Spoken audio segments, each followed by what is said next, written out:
हम और आप जैन व्याकरण का तंत्र रूपमाला का अध्ययन कर रहे हैं और इस कातंत्र रूपमाला में प्रथम सोपान पंच संधि आपके और हमारे द्वारा अध्ययन की गई। अब हम द्वितीय सोपान लिंग प्रकरण की यात्रा कर रहे हैं और इस लिंग प्रकरण में आकारांत शब्द पूर्णता को प्राप्त हो चुके हैं, आकारांत शब्द भी पूर्णता को प्राप्त हो चुके हैं, इकारांत शब्द चल रहे हैं। सामान्यतः इकारांत शब्दों की अग्नि संज्ञा होती है। अब उन शब्दों में कुछ विशेषता जिन शब्दों में आती है, उन शब्दों के प्रयोग हम यहाँ पर सिद्ध करने जा रहे हैं। पूर्व सत्र में हमने सखी शब्द की प्रक्रिया पूर्ण की थी और सखी शब्द की प्रक्रिया पूर्ण करते हुए सूत्र नंबर 182 और सूत्र नंबर 183 में सखी और पति इन दोनों शब्दों का उल्लेख किया गया था। यानी कि सखी शब्द में गसी गस और घी विभक्ति के रहने पर जो कार्य किया गया था, वह पति शब्द के रहने पर भी कार्य होता है, ऐसा जानना चाहिए। अब हमारे बीच में पति शब्द उपस्थित होता है। अब पति शब्द हमारे बीच में है। पति माने होता है स्वामी, पति माने होता है राजा, पति माने होता है इंद्र। इस शब्द की प्रक्रिया हमारे बीच में प्रारंभ होने जा रही है और ये शब्द 183 सूत्र नंबर के नीचे लिखा हुआ है, पति शब्द से तू भेदा। पति शब्द से तू भेदा 183 सूत्र के नीचे ये देखिए अंडरलाइन हो चुकी है। पति शब्द में भेद है। अब पति शब्द में क्या भेद है? क्योंकि हमने सखी शब्द के रूप चलाए थे तो हमने सख्युष्य सूत्र लगाकर प्रयोग सिद्ध किए थे, लेकिन यहाँ कह रहे हैं पति शब्द से तू भेदा। पति शब्द में भेद है। अब पति शब्द में क्या भेद है? सामान्यतया मैं आपको दो संकेत दे देता हूं और दो संकेत के माध्यम से आप पूरे पति शब्द के रूप स्मरण में कर लेंगे, चला लेंगे। सामान्यतया आपको एक सूत्र देता हूं कि आपने अग्नि संज्ञा मुनि शब्द के रूप चलाए हैं और सखी शब्द के पूरे रूप चलाए हैं। पति शब्द के रूप हमारे बीच में है जो चलने को तैयार है। तो हम सर्वप्रथम एक नियम बना लें कि पति शब्द के रूप कैसे चलते हैं।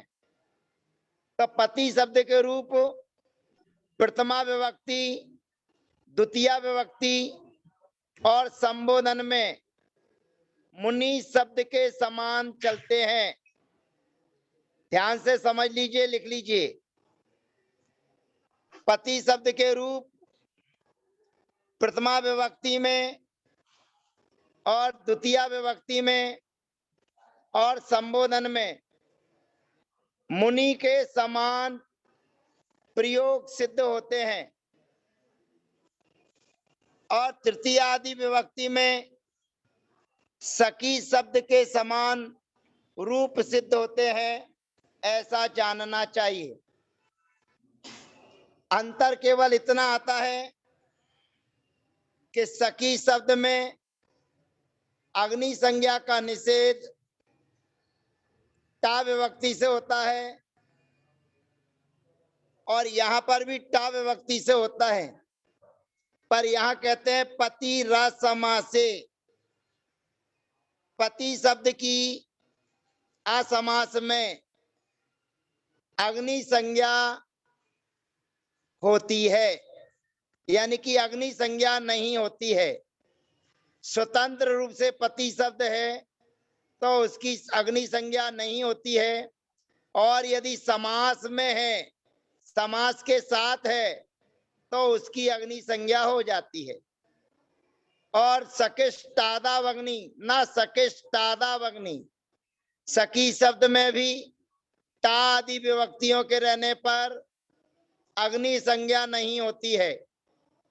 और यहाँ कहते हैं पति रसमासे, पति शब्द की असमास, असमास का मतलब है समास रहित अवस्था में। अब आप कहेंगे समास किसे कहते हैं? दो शब्दों को जोड़ देने का नाम समास है। जैसे हमने पहला शब्द लिखा भू और दूसरा शब्द लिखा पति, तो दोनों को जोड़ देंगे भूपति। भू माने पृथ्वी और पति माने राजा। पृथ्वी का जो पति हो उसे कहते हैं भूपति, माने राजा, स्वामी। हम जोड़ सकते हैं पत्नी पति, पत्नी का जो पति हो उसे कहेंगे पत्नी पति। हम राष्ट्रपति, राष्ट्र का जो पति हो उसे कहेंगे राष्ट्रपति। माने ये एक शब्द को जोड़ देंगे तो वो समास बन जाएगा, और समास रहते हुए पति शब्द की अग्नि संज्ञा हो जाती है। और अकेला पति शब्द होगा तो उसकी टा आदि विभक्तियों से अग्नि संज्ञा नहीं होगी। ऐसा अपने को जानना चाहिए।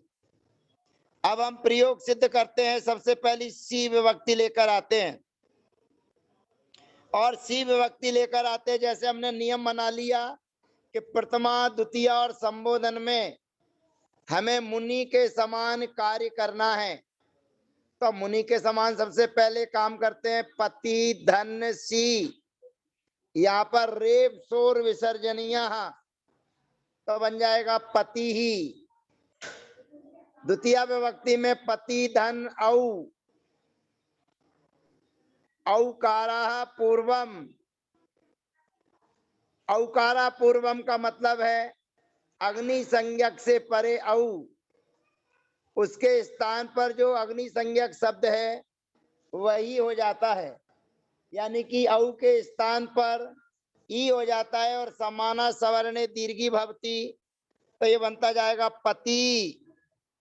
ये पति शब्द से तू भेदा लिखा, उसके बाद में ये शब्द बनते चले जा रहे हैं। फिर पति धन जस, यहाँ पर अग्नि संज्ञा करने के बाद में इरे दुरो जसी, जस विभक्ति के होने पर अग्नि संज्ञा के इकार को इकार आदेश होता है। 383 नंबर जो पति शब्द से तू भेदा लिखा है, इसी के बाद में जो बने हुए हैं प्रत्येक रूप पति पति पतया, तो यहाँ पर एरे दोरो जसी लगाकर ई के स्थान पर ए आदेश कर देंगे और ए आय सूत्र लगाएंगे। देखिए लाइन खिंच चुकी है, तो पति पति पतया ए आय सूत्र लगाएंगे और रेप शोर विसर्जनिया कर देंगे तो बन जाएगा पतया। इसी प्रकार से संबोधन में सी विभक्ति जब लेकर आएंगे तो सी विभक्ति के लेके आने पर हिरस्व नदी श्रद्धा व्याह सिरलोपम, हिरस्व संज्ञा से परे, अग्नि संज्ञा से परे, हिरस्व शब्द से परे, नदी शब्द से परे और श्रद्धा संज्ञा से परे सी विभक्ति का लोप होता है संबुद्धि के होने पर। और संबुद्धि के लोप हो जाने पर संबुद्धौचा सूत्र से जो इकार था उसके स्थान पर ए आदेश हो जाएगा प्रत्यय लोपे प्रत्यय लक्षणम परिभाषा की सहायता से। तो हे सके, हे पते, फिर हे पति, हे पतया। अब अम विभक्ति लेकर आएंगे, अग्ने रमोकारा, अग्ने रमोकारा से आकार का लोप हो जाएगा तो हे बनेगा फिर पतिम, फिर औकारा पूर्वम, समाना सवर्णे दीर्घी भवती पति, फिर ससोकारा सश्च नो स्त्रियाम, सस के आके स्थान पर अग्नि संज्ञक पूर्व इकार आदेश, और उसके बाद में सस के सकार के स्थान पर नकार आदेश। तो फिर समाना सवर्णे दीर्घी भवती करेंगे तो बनेगा पतीन। उसके बाद में टा विभक्ति लेकर आएंगे, पति धन टा। यहां पर इदुद अग्नि सूत्र से अग्नि संज्ञा की प्राप्ति हुई, परंतु सूत्र लगता है पति र समासे, अर्थात पति शब्द की टा आदि विभक्तियों में अग्नि संज्ञा नहीं होती है। टा आदि विभक्तियों के होने पर पति शब्द की अग्नि संज्ञा नहीं होती है, और जब अग्नि संज्ञा का निषेध हो जाएगा तो सूत्र लगेगा एवर्णो या म सवर्णे नाचा परो लोप्य। तो ई के स्थान पर या आदेश हो जाएगा, शब्द प्रयोग बनेगा पत्या। पति र समासे से अग्नि संज्ञा का निषेध, तो बन जाएगा पत्या। फिर भ्याम विभक्ति लाएंगे तो पतिभ्याम, विष विभक्ति लाएंगे तो पति भी। फिर चतुर्थी विभक्ति के एक वचन में गे विभक्ति लाएंगे, पति रा समासे सूत्र से अग्नि संज्ञा का निषेध, और उसके बाद में ये वर्णो या म सवर्णे नाचा परो लोप्या, तो बन जाएगा पत्ये। फिर उसके बाद में पतिभ्याम पतिभ्य, पंचमी विभक्ति हम लेकर आएंगे।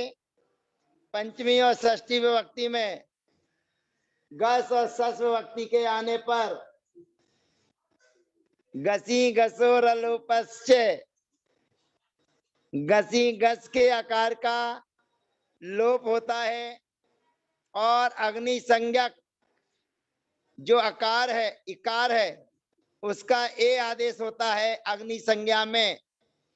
परंतु पति र समासे इस सूत्र से अग्नि संज्ञा का निषेध हो जाने पर गसी गसो रुमाह, जो सखी शब्द में हमने काम किया था वही काम करेंगे, और गस के आके स्थान पर उ आदेश हो जाएगा, और उ आदेश हो जाने पर एवर्णो या म सवर्णे नच परो लोप्या सूत्र से ई के स्थान पर या आदेश हो जाएगा, रेप सोर विसर्जनिया, तो बन जाएगा पत्युहु। फिर पतिभ्याम पतिभ्यः, फिर षष्ठी के एक वचन में इसी प्रकार से पत्युहु ओस विभक्ति लेकर आएंगे, वर्णो या म सवर्णे नाचा पर लोप्या, और रेप सोर विसर्जनिया, तो बन जाएगा पत्योः। फिर आम विभक्ति लेकर आएंगे, आमीचा नू, आमीचा नू से नू का आगम, और दीर्घ मामी सनऊ सूत्र से दीर्घ कर दिया जाएगा, तब बनेगा पति नाम। फिर सखी पत्योर घी, घी विभक्ति लेकर आएंगे तो सूत्र लगेगा सखी पत्योर घी। इस सूत्र के माध्यम से घी के स्थान पर औ आदेश हो जाएगा। फिर वर्णो यम सवर्णे नाचा पर लोप्या लगाएंगे तो बन जाएगा पत्यो। फिर पत्यो हो, फिर शुभ विभक्ति लेकर आएंगे, पति धन शुभ। यहाँ पर नामी कर पर प्रत्यय विकार गमस्था शीशम नु विसर्जनीय शांतरोपी सूत्र के माध्यम से मूर्धन्य सकार आदेश हो जाएगा तो बनेगा पति सुहु। अब यहाँ पर ये विशेष ध्यान रखना, पति सुहु के सामने जो विसर्ग बैठे हुए आपको दिख रहे हैं वो अनावश्यक हैं, उसकी यहाँ पर आवश्यकता नहीं है। जो पुस्तक में सूत्र नंबर 184 के नीचे पति सुहु के सामने जो विसर्ग लगे हुए हैं वे अनावश्यक हैं, उनकी आवश्यकता नहीं है। और इसी प्रकार से अब जब पति शब्द स्वतंत्र रूप से होता है तो उसके रूप द्वितीय विभक्ति में मुनि शब्द के समान और सस आदि ता आदि विभक्तियों में सखी शब्द के समान रूप हमने सिद्ध कर दिए हैं। ये देखिए विसर्ग आपके बीच से चले गए हैं। आप पति शब्द के यहाँ रखे रहेंगे, यहाँ रहेंगे। जो पतिसु है उसी के ही विसर्ग अलग करने थे जो आपने लाल लगा दिया है। अब भूपति इत्यादि भूस्पति शब्द समास शब्दानाम समासत्वात् मुनि शब्दवत, और जो भूपति शब्द है वो समासांत पद होने के कारण वह भूपति के समान चलेगा, ऐसा जानना चाहिए। अब भूपति के समान, भूपति शब्द मुनि के समान चलेगा, यानी कि भूपति भूपति भूपतयः, हे भूपते, हे भूपति, हे भूपतयः, हे भूपतिम, हे भूपति, हे भूपतयः, पतिम, हे भूपतिम, भूपतिम, भूपति, भूपतीन, भूपतिना अस्त्रियां टाना, भूपतिभ्याम, भूपतिभिः,